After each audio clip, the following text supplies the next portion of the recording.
कई दिनों की कशीदगी और बयानबाजी के बाद रूस ने जुमेरात की सुबह यूक्रेन पर हवाई और ज़मीनी हमला कर दिया। रूसी फौजी शुमाली और मशरक़ी यूक्रेन में दाखिल हो चुके हैं और न्यूक्लियर वेस्ट फैसिलिटी चेरनोबिल पर कब्जे के बाद कीव के आउटस्कर्ट्स तक पहुंच गए हैं और जाहिर है यूक्रेन में मार्शल लॉ नाफिज कर दिया गया है।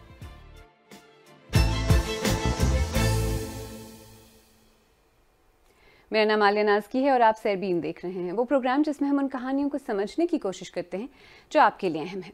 यूक्रेन पर रूसी हमले की बरतानिया, फ्रांस, जर्मनी और दीगर मगरबी ममालिक समेत अमरीका ने सख्त मजम्मत की है। इसके बारे में भी बात करेंगे, लेकिन पहले आए ये देखते हैं कि इन्वेजन के बाद यूक्रेन में ज़मीनी सूरत हाल क्या है। यूक्रेनी ऑफिशियल्स ने क्लेम किया कि रूसी फौज की शेलिंग से मुतादिद शहरी हलाक हुए। रूस इसकी तरदीद करता है। यूक्रेन के कैपिटल कीव समेत कई शहरों में खौफ की फजा है और आम लोग महफूज मकामात पर जाने की कोशिश कर रहे हैं। रूस के सदर व्लादिमीर पुतिन ने टीवी पर अपने खिताब के दौरान यूक्रेन के डोंबास खित्ते में मिलिट्री ऑपरेशन का ऐलान किया। हमारे मामलात में जो भी मुदाखलत करेगा या हमारे मुल्क के लिए खतरात पैदा करेगा, तो हमारे लोगों को ये मालूम होना चाहिए कि रूस का रद्द-ए-अमल फौरी होगा और आपके लिए इसके नताइज ऐसे होंगे जिनका सामना आपने तारीख में कभी नहीं किया होगा। उनके अल्फाज सख्त और वाज़े थे। यूक्रेन का कहना है कि रूसी फौज उसकी ईस्टर्न, सदर्न और नॉर्दर्न बॉर्डर से मुल्क में दाखिल हुई। यूक्रेन के सदर व्लादिमीर ज़ेलेंस्की ने अहद किया है कि वो अपने मुल्क की आज़ादी की जंग लड़ेंगे और वो रूसी हमलों का भरपूर जवाब दे रहे हैं। तो ये अचानक क्या हुआ कि जंग छिड़ गई? हुआ ये कि रूसी सदर पुतिन ने यूक्रेन के 2 सूबों को आज़ाद रिपब्लिक्स के तौर पर रिकॉग्नाइज कर लिया है। हमने फैसला किया है जो हमें बहुत पहले करना चाहिए था कि हम अवामी जमहूरियत डोनेट्स्क और लुहांस्क की आज़ादी और खुद मुख्तारी को फौरी तौर पर तस्लीम कर रहे हैं। डोनेट्स्क और लुहांस्क यूक्रेन के वो 2 सूबे हैं जिन पर 2014 में रूसी बागियों ने तब कब्जा कर लिया था जब रूस ने यूक्रेन पर हमला किया था, और अब रूस ने एक बार फिर यूक्रेन पर हवाई और ज़मीनी हमला कर दिया है। दारुलहुकूमत कीव के साथ साथ कई और शहरों को भी निशाना बनाया गया है।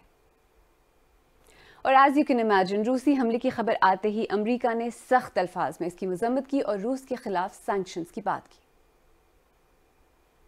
पुतिन ने हमला किया है, उन्होंने इस जंग का इंतखाब किया है, अब वो और उनका मुल्क इसके नताइज भुगतेंगे। उधर यूक्रेनी क़यादत ने मग़रबी ताकतों से शिकवा किया है जिन्होंने यूक्रेन को तहफ़्फ़ुज़ की गारंटी दी थी और कहा है कि यूक्रेनियंस खुद वतन का दिफा करेंगे। हमारे जवान, बच्चे और बच्चियां, यूक्रेन का दिफा करने वाले सब लोग, उन्होंने पहले दिन ही दुश्मन को जारहाना प्लान पर अमल नहीं करने दिया। यूक्रेन के लोगों ने हकीकी हीरोइज्म का सबूत दिया है और ज्यादातर जगहों पर दुश्मन को रोक दिया है। और अमेरिका के साथ साथ दीगर रहनुमाओं की रिएक्शन भी ट्विटर पर आना शुरू हुई। बरतानवी वज़ीर आज़म बोरिस जॉनसन ने लिखा कि ये हमारे कॉन्टिनेंट के लिए एक सानहा है। यूक्रेन पर रूसी हमले के बारे में मैं G7 रहनुमाओं से बात करूंगा और नेटो लीडर्स की मीटिंग भी बुला रहा हूं।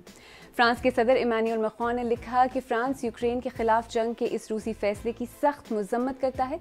रूस को फौरी तौर पर मिलिट्री कार्रवाई रोकनी चाहिए। फ्रांस यूक्रेन के साथ खड़ा है। जर्मन चांसलर ओलाफ शोल्स ने लिखा कि यूक्रेन पर रूसी हमला इंटरनेशनल कानून की खुली खिलाफ वर्जी है जिसका कोई जवाब नहीं। जर्मनी सदर पुतिन के इस कदम की पुरजोर मजम्मत करता है। हम यूक्रेन और उसके अवाम के साथ खड़े हैं। लेकिन चीन के स्टेट मीडिया ने एक तर्जुमान को कोट करते हुए लिखा कि जब अमेरिका ने नेटो को एक नहीं 5 दफा एक्सपैंड करके रूस के दरवाजे तक पहुंचा दिया, तो क्या तब उसने एक बड़े मुल्क को दीवार से लगाने के नताइज के बारे में सोचा था? तो इस सब का नेटो के एक्सपेंशन से क्या ताल्लुक है? आपको जरा पीछे लेकर चलते हैं। वैसे तो यूक्रेन ने सोवियत यूनियन के ब्रेकडाउन के बाद 1991 में आज़ादी का ऐलान कर दिया था, लेकिन 2014 में रूस ने यूक्रेन पर उस वक्त हमला किया जब यूक्रेन के रूस नवाज सदर को एक अवामी तहरीक के बाद हटाया गया। इस हमले के नतीजे में रूस ने यूक्रेन के जनूबी इलाके क्राइमिया पर कब्जा कर लिया। उसी वक्त डोनेट्स्क और लुहांस्क पर रूसी बागियों ने कब्जा कर लिया था। 2014 और 2015 के मिन्स्क के अमन मुआहदों के तहत जंग बंदी तो हो गई थी, लेकिन इन दोनों सूबों पर रूसी बागियों का कंट्रोल बरकरार रहा। रूस 2014 के बाद यूक्रेन के यूरोपीय ममालिक के साथ बढ़ते ताल्लुकात से नाखुश है اور اب اس تازہ روسی حملے کے بعد خود یوکرین میں پروٹیسٹ بھی ہوئے ہیں اور عام شہریوں کو ہتھیار رکھنے اور استعمال کرنے کی اجازت دے دی گئی ہے. کیونکہ یہ میرا ملک ہے اور یوکرینی مزاحمت کریں گے. پیوتن نے کل جو باتیں کی وہ بہت غلط ہیں اور ہم انہیں یہ دکھانے کے لیے آئے ہیں کہ ہم مزاحمت کریں گے. ہم اپنے ملک کے لیے، اپنی زمین کے لیے لڑیں گے اور کوئی ہمیں نہیں روک سکتا. یوکرین میں تو پروٹیسٹ ہو رہے ہیں، لیکن امریکہ اور نیٹو نے اس لڑائی میں فوجیں بھیجنے کا امکان یہ کہہ کر مسترد کر دیا ہے کہ چونکہ یوکرین نیٹو کا رکن نہیں، اس لیے جنگ میں فوجی شمولیت تو ممکن نہیں ہے. ہاں، لیکن امریکہ اور یورپ نے روس پر بہت سی پابندیوں کا اعلان کیا ہے. پابندیوں کی زد میں آنے والے 3 ایسے بلینئرز اور کئی ایسے روسی بینک ہیں جو صدر پیوتن کے کافی قریب سمجھے جاتے ہیں. جرمنی نے روس کے ساتھ کئی ارب ڈالر کی ایک نئی تیار شدہ پائپ لائن نارڈ اسٹریم 2 کے ذریعے گیس خریدنے کا معاہدہ بھی معطل کر دیا ہے. تاہم امریکہ اور یورپ دونوں نے ہی international financial messaging service SWIFT سے روس کو نکالنے کا امکان فی الحال مسترد کر دیا ہے، کیونکہ ماہرین کے خیال میں یہ قدم خود امریکی اور یورپی اکانومی کے لیے نقصان دہ ہو سکتا ہے. اور ویسے تو جیسے کہ آپ کو پتہ ہی ہے، پاکستانی وزیراعظم عمران خان روس کے دورے پر تھے، لیکن اس کے علاوہ کئی پاکستانی اسٹوڈنٹس ہیں جو اس وقت یوکرین میں پھنسے ہوئے ہیں. میں یہاں پر روس کے اور یوکرین کے بارڈر کے پاس ہی میری رہائش گاہ ہے، اور 5 بجے جب میزائل گرا تو ایک زوردار آواز آئی. اس کے دوران تو کسی کو سمجھ نہیں آتی 5 بجے کے ہوا کیا ہے، اور لوگ کافی زیادہ یہاں پہ گھبرائے ہوئے ہیں. بہت زیادہ تعداد میں ٹریفک جیم ہے، جو کہ یہاں سے خارکیو سے موو کرنا چاہتے ہیں ویسٹرن سائڈ پر، ویسٹرن سٹیز کے اندر. اور سپر مارکیٹس کے باہر آپ کو لمبی قطاریں نظر آئیں گی، کیونکہ لوگ زیادہ سے زیادہ سامان خرید رہے ہیں اور اس کو سٹاک کر رہے ہیں. تو یوکرین پر حملہ کر کے روس حاصل کیا کرنا چاہتا ہے؟ آپ کو ذرا روس، یوکرین اور اس خطے کا نقشہ دکھاتے ہیں. یوکرین کے ہمسائے ممالک میں پولینڈ، رومینیا، لیٹویا، لتھوینیا اور اسٹونیا جیسے ملک ہیں جو نیٹو کے ممبرز ہیں اور جہاں نیٹو کی ملٹری بیسز ہیں.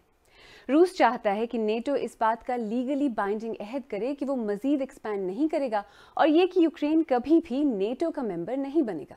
امریکہ اور مغربی ممالک یہ کہتے ہیں کہ یوکرین ایک آزاد خود مختار ملک ہے اور نیٹو کی رکنیت کا فیصلہ وہ خود کرے گا. روس یہ بھی چاہتا ہے کہ نیٹو 1997 کے بعد ممبر بننے والے کسی بھی ملک میں ہتھیار ڈپلوائے نہیں کرے. تو جنگ تو شروع ہو گئی اور روس کا لہجہ بھی کافی جارحانہ ہے. ایسے میں کیا ڈی ایسکلیشن کی کوئی صورت بنتی نظر آ رہی ہے؟ اب ہم جن حالات کو دیکھ رہے ہیں وہ تحفظات کو فراہم کرنے میں ناکامی ہے. روس کو جو خدشات ہیں اور خطرات ہیں ان میں کوئی رعایت دینے میں ناکامی ہے، اور جب تک یہ دونوں نہیں دی جائیں گی روس جو ہے وہ سمجھتا ہے کہ اس کی کمر کو دیوار کے ساتھ لگا دیا گیا ہے. جتنی کنسیشن یعنی رعایت اور فلیکسیبلٹی یورپ دکھائے گا، یوکرین کا مسئلہ ٹھنڈا کرنے میں اور حالات کو معمول میں لانے میں اتنی ہی مدد ملے گی. سوویت یونین کے بریک ڈاؤن کے بعد یہ کہا جانے لگا تھا کہ دنیا ایک یونیپولر دنیا بن گئی ہے جس پر صرف امریکہ کا راج ہے. تب سے ایک طرف تو چین کی بڑھتی ہوئی اکنامک اور ملٹری طاقت نے اس نیریٹو کو چیلنج کیا، تو دوسری طرف روس شاید اب اس غلط فہمی کو دور کرنے پر تلا ہے کہ نیٹو مشرق کی طرف ایکسپینڈ ہوتا رہے گا اور روس کچھ بھی نہیں کرے گا.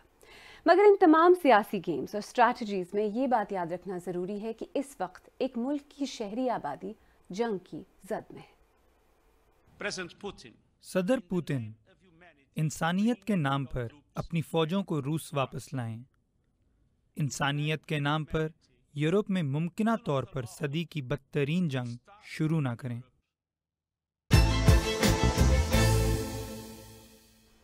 اگر آپ کو ہمارا پروگرام پسند آیا تو ہمارے یوٹیوب چینل کو سبسکرائب کریں، بیل آئیکن پر کلک کریں اور پروگرام کا لنک اپنے دوستوں کے ساتھ شیئر کریں. اور آپ سیربین کی پرانی قسطیں دیکھنا چاہیں تو یہاں کلک کر کے بھی دیکھ سکتے ہیں.